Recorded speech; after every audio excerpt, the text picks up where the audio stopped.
সুপ্রিয় দর্শক, স্বাগত জানাচ্ছি। ইস্পাত আর আগুনের যুগ শেষ হতে চলেছে। শুরু হয়েছে তথ্য, বুদ্ধিমত্তা আর নীরব আতঙ্কের এক নতুন যুগ। যে যুগে সবচেয়ে বড় অস্ত্র কোনো পারমাণবিক বোমা নয়, বরং শত্রুর মনের গভীরে বপন করা ভয়। আর সেই ভয়কে এক ঐশ্বরিক শিল্পে পরিণত করেছে ইরান। শুধু ক্ষেপণাস্ত্র বা ড্রোন নয়, এবার আঘাত হানা হয়েছে শত্রুর মস্তিষ্কে, তাদের অস্তিত্বের সুরক্ষিত দুর্গের গভীরে। ইসরায়েলি বিমান বাহিনীর ঘাতক পাইলট থেকে শুরু করে ড্রোন অপারেটর, যারা এতদিন পর্যন্ত পর্দার আড়ালে থেকে ডিজিটাল ঘাতকের মতো নিরীহ মানুষের রক্ত ঝরিয়েছে, তাদের প্রত্যেকের পরিচয় এখন ইরানের হাতে।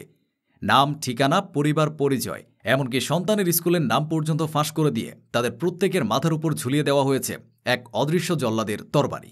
অন্যদিকে মধ্যপ্রাচ্যে সংঘাতের আগুন এখন লেলিহান শিখা হয়ে ছড়িয়ে পড়েছে। ইয়েমেনের রাজধানী সানায় এক বর্বরচিত ইসরায়েলি হামলায় দেশটির শীর্ষ নেতৃত্বকে লক্ষ্যবস্তু করা হয়েছে, যা পুরো অঞ্চলে তীব্র উত্তেজনা তৈরি করেছে এবং এক ভয়াবহ প্রতিশোধের আশঙ্কা জাগিয়ে তুলেছে। আর শুধু মধ্যপ্রাচ্যে নয়, খোদ আমেরিকার বুকেও এখন চরম বিশৃঙ্খলা আর ক্ষমতার দ্বন্দ্বের কালো ধোঁয়া। তাদের প্রেসিডেন্ট ডোনাল্ড ট্রাম্প কি আদৌ বেঁচে আছেন, নাকি হোয়াইট হাউসের ভেতরে চলছে ইতিহাসের সবচেয়ে বড় প্রাসাদ ষড়যন্ত্র? আজকের এই বিশেষ গভীর বিশ্লেষণে আমরা দেখাব কিভাবে ইরানের গোয়েন্দা সংস্থা এক চালেই ইসরায়েলের সামরিক অহংকারকে ধুলোয় মিশিয়ে দিয়েছে, কিভাবে সানায় চালানো নারকীয় হামলার পর ইয়েমেন থেকে কঠোর প্রতিক্রিয়ার হুঁশিয়ারি দেওয়া হয়েছে, এবং কিভাবে গ্রেট স্যাটার্ন আমেরিকা নিজেই এক গভীর অস্তিত্বের সংকটে হারিয়ে যাচ্ছে। বিস্তারিত জানতে শেষ পর্যন্ত আমাদের সাথেই থাকুন। যুদ্ধ শুধু রণক্ষেত্র হয় না, আসল যুদ্ধ হয় মস্তিষ্কের ময়দানে, মনস্তত্ত্বের জগতে। আর সেই ময়দানে জায়নবাদী ইসরায়েলকে এমন এক শোচনীয় পরাজয়ের স্বাদ দিয়েছে ইরানের ইসলামী বিপ্লবী গার্ড কর্পসের গোয়েন্দা সংস্থা, যা তাদের ইতিহাসের পাতায় এক কালো অধ্যায় হয়ে থাকবে। গত ১৩ থেকে ২৪ জুন পর্যন্ত ১২ দিন ব্যাপী চলা যুদ্ধে যে সকল ইসরায়েলি পাইলট, কমান্ডার এবং ড্রোন অপারেটর ইরানের উপর হামলা চালিয়েছিল, তাদের প্রত্যেকের জীবনের কুণ্ডলী এখন ইরানের হাতে। একবার ভাবুন সেই দৃশ্য। ইসরায়েলি বিমান বাহিনীর কুখ্যাত স্কোয়াড্রন ১১৯-এর deputy commander major Yarel Ash রাতে দুঃস্বপ্ন দেখে জেগে উঠলেন। তার মনে হচ্ছে তেহরানের কোনো এক অন্ধকার ঘর থেকে কেউ তাকে এবং তার পরিবারকে দেখছে। তার স্বামী বার প্রিন্স, সহকর্মী ওফির টেসলার, ইডেন ভেটার, ওফির ইসলার প্রত্যেকে আজ এক আতঙ্কে ভুগছে। কারণ ইরান শুধু তাদের নামই ফাঁস করেনি, তাদের বর্তমান ঠিকানা, পরিবারের সদস্যদের বিস্তারিত পরিচয়, তাদের ইউনিটের নাম, এমনকি তাদের বাড়ির ছাদের স্যাটেলাইট চিত্র পর্যন্ত প্রকাশ করে দিয়েছে। যারা এতদিন পরিচয় গোপন রেখে কয়েক হাজার ফুট উপর থেকে ডিজিটাল ঘাতকের মতো বোমা ফেলে নিজেদের বীর ভাবত, আজ তারা ইঁদুরের মতো নিজেদের গর্তে লুকানোর জায়গা খুঁজছে। তাদের প্রতিটি পদক্ষেপ আজ যেন ইরানের অদৃশ্য ক্যামেরায় বন্দী। ইরানের এক বিবৃতিতে বজ্রকণ্ঠে হুঁশিয়ারি দিয়েছে, তারা আর নিরাপদ নয়। পৃথিবীর কোনো কোণেই তাদের জন্য আর কোনো নিরাপদ আশ্রয় নেই। এটি কোনো ফাঁকা বুলি নয়, এটি এক মৃত্যু পরোয়ানা। ইরান জানিয়েছে এটি কেবল বরফ শৈলের চূড়ামাত্র। আগামীতে আরও এমন চাঞ্চল্যকর তথ্য প্রকাশ করা হবে, যা জায়নবাদী রাষ্ট্রের নিরাপত্তা ব্যবস্থার কফিনে শেষ পেরেক ঠুকে দেবে। এই ঘটনার পর ইসরায়েলি কর্তৃপক্ষ এবং তাদের গণমাধ্যম মুখে কুলুপ এঁটেছে। তাদের এই অস্বাভাবিক নীরবতায় প্রমাণ করে ইরানের এই মনস্তাত্ত্বিক আঘাত কতটা গভীরে গিয়ে লেগেছে। তারা হতবাক, কিংকর্তব্য বিমূঢ়। যখন মস্তিষ্ক আর প্রযুক্তির লড়াইয়ে ইরান ইসরায়েলকে ধুলোয় মিশিয়ে দিচ্ছে, তখন পরাজিত ও মরিয়া ইসরায়েল তাদের পুরনো কাপুরুষোচিত খেলায় মেতে উঠেছে। তারা ইয়েমেনের রাজধানী সানায় রাতের অন্ধকারে এক বর্বরচিত বিমান হামলা চালিয়ে দেশটির প্রধানমন্ত্রী আহমেদ গালিব আল রাহুই সহ বেশ কয়েকজন মন্ত্রীকে শহীদ করেছেন। জায়নবাদীরা ভেবেছিল নেতাদের হত্যা করলে প্রতিরোধের আগুন নিভে যাবে। তারা ভেবেছিল মুসলিম বিশ্বকে দুর্বল করার এই পুরনো কৌশলও আবার কাজ করবে। কিন্তু তারা জানে না, এই পবিত্র ভূমিতে শহীদের রক্ত বৃথা যায় না, বরং তা প্রতিরোধের আগুনকে আরও হাজার গুণ বাড়িয়ে দেয়। এই নারকীয় হামলার পর সানার কর্তৃপক্ষ একটি কঠোর বিবৃতি জারি করেছে, যেখানে এই আক্রমণকে বিশ্বাসঘাতকতামূলক অভিযান হিসেবে আখ্যায়িত করা হয়েছে। বিবৃতিতে বলা হয়েছে, এই শহীদদের পবিত্র রক্ত আমাদের সংগ্রামের জ্বালানি হিসেবে কাজ করবে। এই বিশ্বাসঘাতকতার জবাব ইসরায়েলকে পেতেই হবে। সানার পক্ষ থেকে ইসরায়েলকে হুঁশিয়ারি দিয়ে বলা হয়েছে, এখন থেকে ইসরায়েলের উপর ড্রোন, ক্ষেপণাস্ত্র এবং নৌ হামলার তীব্রতা আরও বাড়ানো হবে। লোহিত সাগরে ইসরায়েলি জাহাজের জন্য প্রতিটি ঢেউ হয়ে উঠবে সাক্ষাৎ মৃত্যুদূত। তারা ইসরায়েলে কর্মরত সমস্ত বিদেশি কোম্পানিকে অবিলম্বে দেশটি ছেড়ে যাওয়ার জন্য চূড়ান্ত সতর্কবার্তা জারি করেছে। এটি ইসরায়েলের ভঙ্গুর অর্থনীতিকে পঙ্গু করে দেওয়ার এক সরাসরি বার্তা। এই হুমকির পর ইসরায়েলের অভ্যন্তরে তীব্র আতঙ্ক ছড়িয়ে পড়েছে। দেশটির গোয়েন্দা সংস্থা শিনবেত প্রধানমন্ত্রী এবং প্রতিরক্ষা মন্ত্রী সহ শীর্ষ নেতাদের নিরাপত্তা অভূতপূর্বভাবে বাড়িয়েছে। সংস্থাটি স্বীকার করেছে যে ইয়েমেন থেকে আসা হুমকির পর তারা বিশেষ এবং ব্যতিক্রমী সুরক্ষা ব্যবস্থা নিতে বাধ্য হয়েছে। অর্থাৎ সানায় চালানো আগ্রাসনের প্রতিক্রিয়ার ভয়ে জায়নবাদী নেতারা এখন নিজেদের প্রাসাদে কার্যত বন্দী জীবনযাপন করছেন।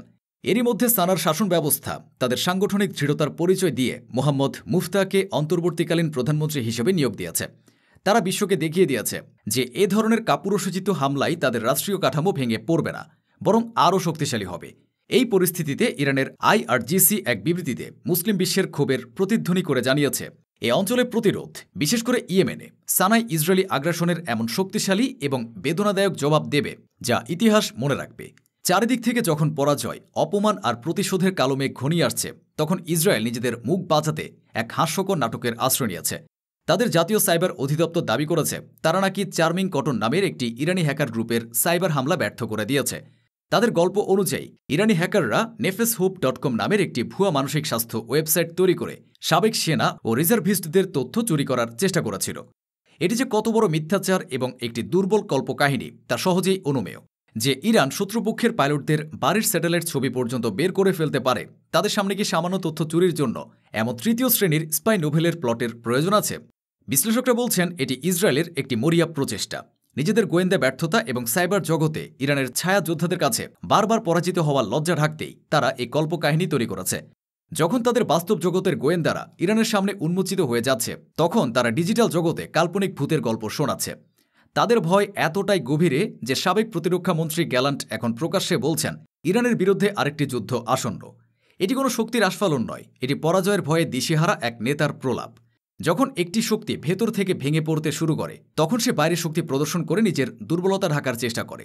তারা জানে এ অঞ্চলে সম্মিলিত শক্তির সামনে তাদের কাঁচের খড় আর বেশি দিন টিকবে না।